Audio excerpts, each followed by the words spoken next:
Waiting for the live signal. And there we go. It's Carrie, and this is the 10th Full Tilt Friday that we're doing. It is Friday, which is good. It's not even past midnight quite yet, which is a change. Had a good run today up with a friend of mine, went up Elsie Peak and did about 4,500 feet of climbing with another probably 9-10 miles of running up in some very technical areas. So today I'm going to talk about a subject that was suggested by one of my YouTube followers on this channel, Julie Leary. She wrote and she said, would love to hear about your pre and post run rituals, eating, stretching, hydrating, what else you do outside of running to prevent injury and make your runs as strong as possible. So let me preface this by saying this is not a one size fits all kind of deal. What I do may not work fantastically well for you, or it may. So what I would suggest is anything that sounds like it might work well, give it a shot, see what happens. It's worked fairly well for me in the past, and that's why I continue to do it. But if it doesn't work well or doesn't sit right with you, great. Pick something else or try something else. And because this is a live podcast or a live stream, if you will, you can ask me questions as we go on the side. I will respond to them eventually. So what are the things that I do before a run or an adventure? So that depends a lot based on the length of the run that I'm going to do. The shortest runs I will ever do are probably somewhere in the 10K range, maybe just under, just over. So 5, 6, 7 miles, something like that. I will do walks that are shorter to keep my body loose. But before I begin, I figure out what I'm going to do. How much time do I have? How is my body feeling? What can I accomplish during the next however much time I've got? So if I'm going out on an adventure, then the preparation is a little bit more involved. So tomorrow I'm doing a bit of an unknown adventure up in the mountains that the shortest I could imagine it being is 8 or 9 hours. The longest I could imagine it being is 15 to 16 hours. I just don't know what I'm going to encounter. Maybe up to 9,000 feet of climbing, so 3,000 meters, maybe bushwhacking, finding places, trying to navigate through mountains.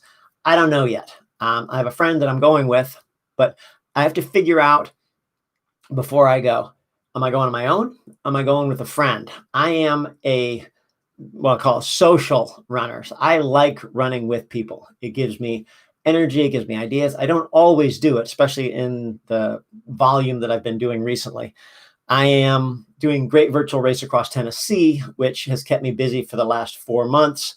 There are 3 more days. I got a Saturday, Sunday, and Monday to finish my mileage, and over 123 days or 4 months.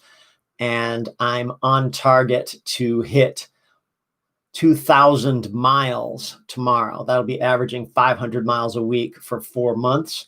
And then my goal is 20, 20 in 2020. So 2,020 miles in the year 2020 over these 4 months. And I'm on target. I might finish it on Sunday. I might finish it on Monday, but I'll for sure go out Monday no matter what, just so I can have no 0 days the whole way along. So first of all, the ritual is who's going, and I can reach out to friends. Different friends are good for different things. I'm sure you might know. Some are good for road running, some are good for short running, some are good for long, some are good for adventure, scrambling, finding weird stuff, going on the tough route. Some are good for all day and the next night and the next day. Some are good for an hour or something like that. So this is how I figure out, okay, what do I need to bring along with me? What's the gear I need? What layers do I want to wear? And a note on layers, like tomorrow, I'll go with a short sleeve shirt. It'll feel a little light. It will be a technical shirt because I know I'm going to be going for a long time. And technical shirts wick away sweat a little better, and they also tend not to chafe or rub so much. And I'll usually have probably one layer less than you think you might need. Maybe like on a long day tomorrow, I'll have, I don't have it on the floor here, but I have a little jacket, which is a windbreaker jacket. I'll throw that in just as a safety. I'll figure out, okay, how much water am I going to need? And I've got bladders from kind of a 1 liter bladder to a 3 liter bladder. And I've got various sized running packs, which I can use that are accommodate a bunch of gear, a little gear. Like today, I knew we would probably be under 6 hours. So I had a small pack with just a little bit of stuff in it. I'll also then think through my food, and I'll try and raid the kitchen. I've got a bunch of stuff I just put up on the counter yesterday. We haven't gone shopping in a while, so I don't have everything. So I really got to think through, okay, I want some pickles to bring. I'll have some bags that I stick everything in. And then I'll have one compartment of my pack devoted to food. Rob from UK. Good morning, Rob. Good to see you on here. I've got, oh yeah, and I see a couple thumbs up already. If you're watching this, stab the button, give me a thumbs up. If you're not a subscriber, subscribe. Tell your friends to subscribe. I like to continue this steady accumulation to build this this community. The other thing, how much food do I need? I usually bring a little extra, more than I think I might need, for a couple reasons. One is if I'm out there longer, that's fantastic. And the other is sometimes your friends don't plan quite as well, and it's nice to be able to share a little food here and there. And that's pretty good. Like the other day we went out and one guy was dying, and I'm like, don't you have food? Oh, I didn't pack enough. I'm like, I've got a sandwich. Do you want half my sandwich? I would love that. That would save me. Okay, great. Here, take it. No problem. I've been saved on occasion as well, too. Someone's brought along something because I have this intermittent fasting that I do. So sometimes I don't eat in the morning for quite a while. I will think through, okay, do I need a headlamp? Am I going to potentially be out past dark? And the answer is often yes, especially on the longer weekend runs where, okay, I'll bring a headlamp just so I don't get caught. I will attempt to make sure that the batteries are fresh as well, which is a fantastic thing to do. I will think through, am I going to bring a camera? If I bring my camera, sometimes it's a different pack. Am I going to bring the drone? If I bring the drone, that also means a different pack. So this is my little GoPro setup that I often use. So it's a GoPro Hero 7. It's got a cracked case here. It's a Hero Black 7. I've got a series of different batteries, and I've also got a head mount here, which I will potentially use if we're going to be doing tricky stuff, but I like to keep it pretty simple. So if it's a one-day thing, maybe 2-3 batteries, this thing telescopes like this, and you can actually turn it into a tripod and sit it down and run past it kind of thing. So this is about as simple setup as I can bring and feel decent about the quality. So I'll bring that. Perhaps I'll bring and I'll always have my phone. So that's another option. I will consider if I need to bring extra batteries to recharge the phone, an external battery. And then there's a few little odds and ends. I might bring an extra pair of socks. I might bring a space blanket just in case there's some type of emergency. I might bring a tiny bit of first aid, a little ointment like anti-chafe, a little Vaseline, maybe a blister bandage or two or something like that. And then I'll think about, do I need to prevent chafing myself? Is it a lot of sweat happening? Am I wearing a pack that's going to rub? And I might tape up the nipples beforehand. Sometimes put a little bit of sunscreen on, face and neck and that sort of thing, in the hands. And then maybe a little either Body Glide or Vaseline or Squirrel's nut butter or whatever, so that I'm feeling that I'm okay. Shorts, I will almost always wear either shorts with a built-in brief, or I'll wear briefs that are not cotton, they'll dry pretty quick. And kind of tucks everything in, if you know what I mean, and doesn't move around, doesn't chafe. That works pretty well for me. And I'll also think about if I'm going to be out on a long day and I want to take a lot of pictures, I want to have shorts with a pocket so I can pull out my camera whenever I want, but I don't have to carry it in my hand all the time. If I'm running short, I'll just carry it in my hand the whole time. Maybe I'll have a bottle in the other hand. I don't mind carrying things generally when I run. And then I think, okay, if I'm by myself and I'm going out for a while, do I want to listen to a book on tape? Sometimes those are fantastic for this great virtual race across Tennessee with the thousands of miles that I've been running, which is somewhere in the order of maybe 3,300 kilometers over the last 4 months. I've listened to quite a few books on tape. That gets me out. It keeps me out. Or podcasts. Listen to Joe Rogan. Listen to a couple others that I like pretty well. Pick one out. I'll download it so I don't use my data, and I'll put the ear pods in, and I'll run with that on my own sometimes, or sometimes just quiet, do my own thing. There's also one other pre-run ritual, which is very important, especially if you're going out for a long one and you're having to drive somewhere to access the mountains. And that's the after run bag. So I will bring another whole bag, and it might be something like this. This is one of my Burning Man Ultra Marathon goodie bags. And I will stick in the bag a fresh shirt that's clean, and that magic moment when you take the wet, sweaty shirt off and you put the dry one on, and extra shorts, and then you get your extra shoes out, get your calf sleeves off, if you're wearing calf sleeves like on a long day, take your socks off, put on those shoes, and it's magic. And it's also very considerate, especially if you're driving someone else's car or you're in your own car and you just want sweat spots on your seats. You can change into a new shirt. So and the other thing I'll stick in there is a recovery drink, usually either water or like a protein drink or chocolate milk or something, because that I know afterwards, if I had some protein and stuff like that, I'm a happy camper. So this is all very detailed. I don't know if this is exactly what folks are thinking about, but the other thing I put in there maybe is a snack. So before I go, you pull out the phone and you pop in the Strava, get the start. Maybe you download a GPX file, which I put on my phone on a program called OSM, which I'll show you super quickly here. OSM is a mapping program that can display a GPX file. So this is OSM, and the way it works is essentially you can download a track. So where we were today, I'm trying to do this backwards. I don't know if it'll work exactly, or I can see.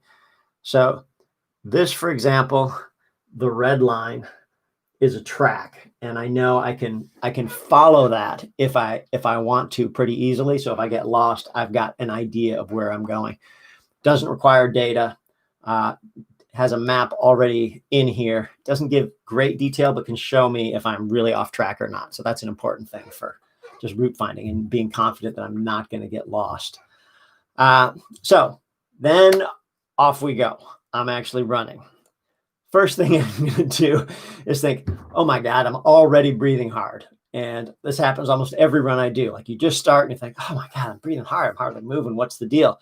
I don't try and run fast out of the gate. I haven't done that recently for a while, simply because I need my body to warm up. And sometimes I don't warm up for 4 or 5 miles. And then I start to feel like things are loosened up. My body has lubricated itself, and I can keep moving a little bit better.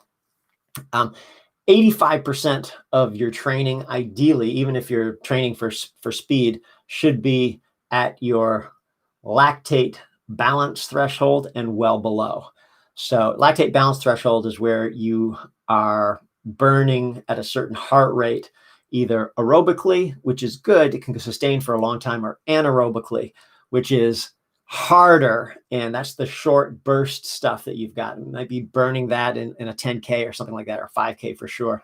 But after you get up to half marathon or something like that, it's kind of tough to stay anaerobic that whole time. If you go anaerobic and you go beyond your lactate balance threshold, you will bonk. And when you bonk, that just means your body's out of that immediately burn energy and you need more of it in there, especially if you're not fat adapted through ketosis or intermittent fasting or something like that. So your body's needing that to burn. So that 85% of your training needs to be, like for me, my lactate balance threshold is 170 beats per minute in my heart. I know if I go out and run a marathon, I want to put my heart rate at 170 beats and keep it there for the whole time. Maybe at the end, I'll let it go up a little bit. But if I'm training, I want to drop that down. I want to be 25, 30 beats lower than that most of the time. So I want to train somewhere between maybe 135 and 155 going up hills. And that's what I do. And then 15% of your time can be a little bit quicker, a little bit faster. So for me, I kind of feel how I'm doing. I haven't had much recovery over the last, well, I haven't had any recovery. I haven't had any recovery days for 150 days right now. And if I feel good and smooth, then I might accelerate, and I might try and accelerate through a run, and that'll happen. It feels good. Suddenly you're running, you think this is pretty effortless, and my pace is pretty good. I see Jess has joined us. Morning, Jess. And Piper XY, great info. Love this. Good. I'm glad. So I'm hoping you're hitting your target. By the way, if you want certain subjects covered, comment below in the fields, and I will do my best to address those at some point. I've got a hopper where I'm just storing up ideas. Some of these will be personal development. Some will be running focused. Some of them will be life focused, life advice, and some of it's just about adventuring. So if my breathing has started to settle in and I'm feeling pretty good, I will just do an assessment and I'll think, okay, so this is going to be an easy one today. I'm just going to cruise through and have a good time. And I will just consciously think, okay, this is just, I'm building my base. I'm thinking about it. I'm thinking about building my base and just maintaining, like, okay, this is my body. It's supposed to do this. Every now and then I'll get a thought like, oh my God, I'm running so much. This is going to be tough on my body. What am I going to do? Am I wearing something down? My joints, oh my God, my feet, they're banging against the cement. If I think all that stuff, it's kind of a distraction. So I will acknowledge it like, hey, I'm feeling some of this, but I also think that this is what my body is training to do. It's training to get a little bit tougher. The more I move like this, the more my cartilage lubricates the joints, the more my body is able to process oxygen and so on. So I think it's kind of a natural thing, and I just keep moving forward. The other thing that I like to do is be mindful of what I'm doing. Where am I? What does the air feel like? What does it smell like? Take a look around at the people. I engage people. I'll talk to them as I go. I'll make comments just to have that interaction and that little spark of life. But I'm more of an extrovert. So if you're an introvert, that may not be your thing at all. So not a big deal. But for me, I like to make those connections. Mostly functional. Jess hit a lump of overtraining and significant burnout. I got to plan all back out of the hole. But interested to hear your thoughts on burnout at some point. Well, I've never trained as much as I have recently. I'm 52. I've run 3,000 some odd miles this year, 2,000 miles in the last 4 months. If I throw in the month previous, I also did a 340-mile month. So I'm maybe 2,400 miles in 5 months, which is more volume than I've ever done. And sometimes I get to the point when I go out, it's like, okay, I've just got to get my time in today. I have to be able to get out, record my miles. I'm just going to do it, even if it's late night. And it's not always super fun. And guess what? That is okay. But that's part of the process. A buddy of mine asked, hey, who doesn't normally run with me, says, hey, are you gonna run this weekend? Because maybe I'll come out with you if you'll run this weekend. And I told him, I said, there's a 100% chance that I will be running both on Saturday and Sunday. So if you want to come, you just let me know. You're welcome to come with me. But yes, I'm running. So I I plan it, even though I'm a little burnt out. Like I'm looking forward to Tuesday's adventure night. So even though Monday's the last day, I'll probably still go out on Tuesday. Wednesday for sure, unless there's some great offer I can't resist.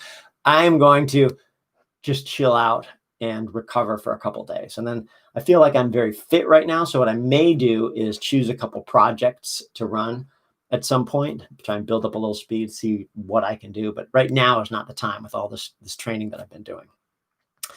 So being mindful essentially means being in the moment, acknowledging what's going on with your body, acknowledging what's going on with the surrounding area, what's happening with the weather, what your hydration is like. And I had one of these mindful runs the other day, and I was feeling pretty good. And I had planned to go around Stanley Park with my wife on her scooter.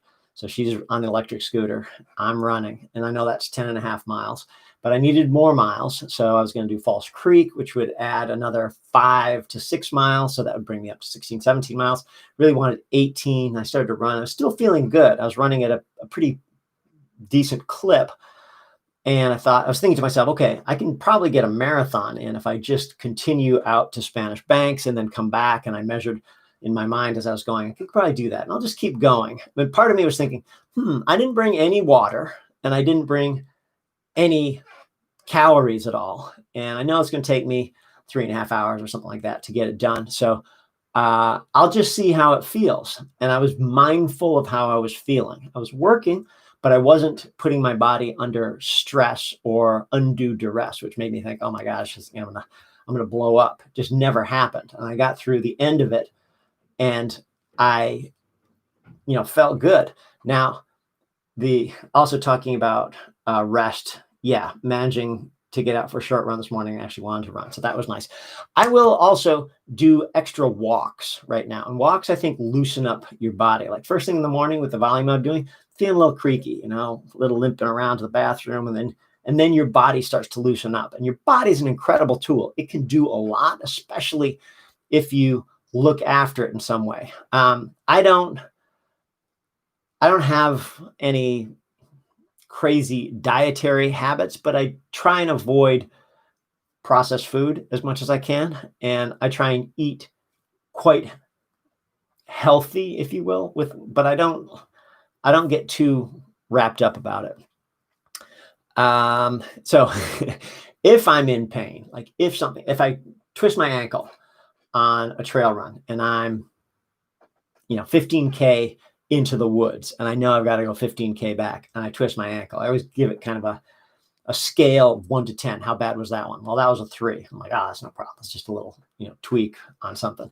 But as soon as you get up to 7, 8, 9, like 8 or 9, 10 is like that's a problem. 9, 8, and 9, you can get away with slowing down and then just allowing your body to acknowledge, okay, a thing happened. I can feel that, but I'm out here. What am I going to do? I am just going to keep moving forward. And I know, I have faith again, that my body is going to handle this irregularity in stride. Right now, I'm going to demand that it keep going. And that means that I might walk for a little, I might limp a bit, and then I will keep running. And it's the most amazing thing. By the end of the run, I will often forget that I twisted either ankle. Or if I do remember I twisted an ankle, I won't be able to tell which one I twisted, because you have not given your body a chance for the inflammation to happen and for it to swell up and think, oh my God, I better put my foot up. It's just going to swell and do its stuff. If you just keep going and it's not broken or you haven't detached a ligament or something, you're probably going to get an opportunity to heal it before it's really inflamed. So that's a nice way. Also, if you're on a trail, there's a lot more variety than if you're running on the street. So your body adjusts its gait and it's asked to do a lot more things, which eliminates that repetitive, I'm just pounding out, a half marathon on the street, bang, bang, bang, up and maybe a slight hill, slight down and all that.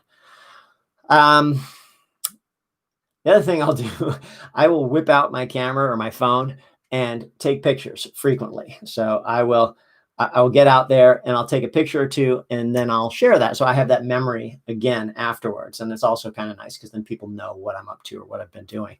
If you want, you can actually see these on my Strava. I will put a link in the thing itself, or you can search for Kerry Ward on Strava, and you'll probably find me. But you'll see pictures from almost everything I do because, again, I like having that memory there.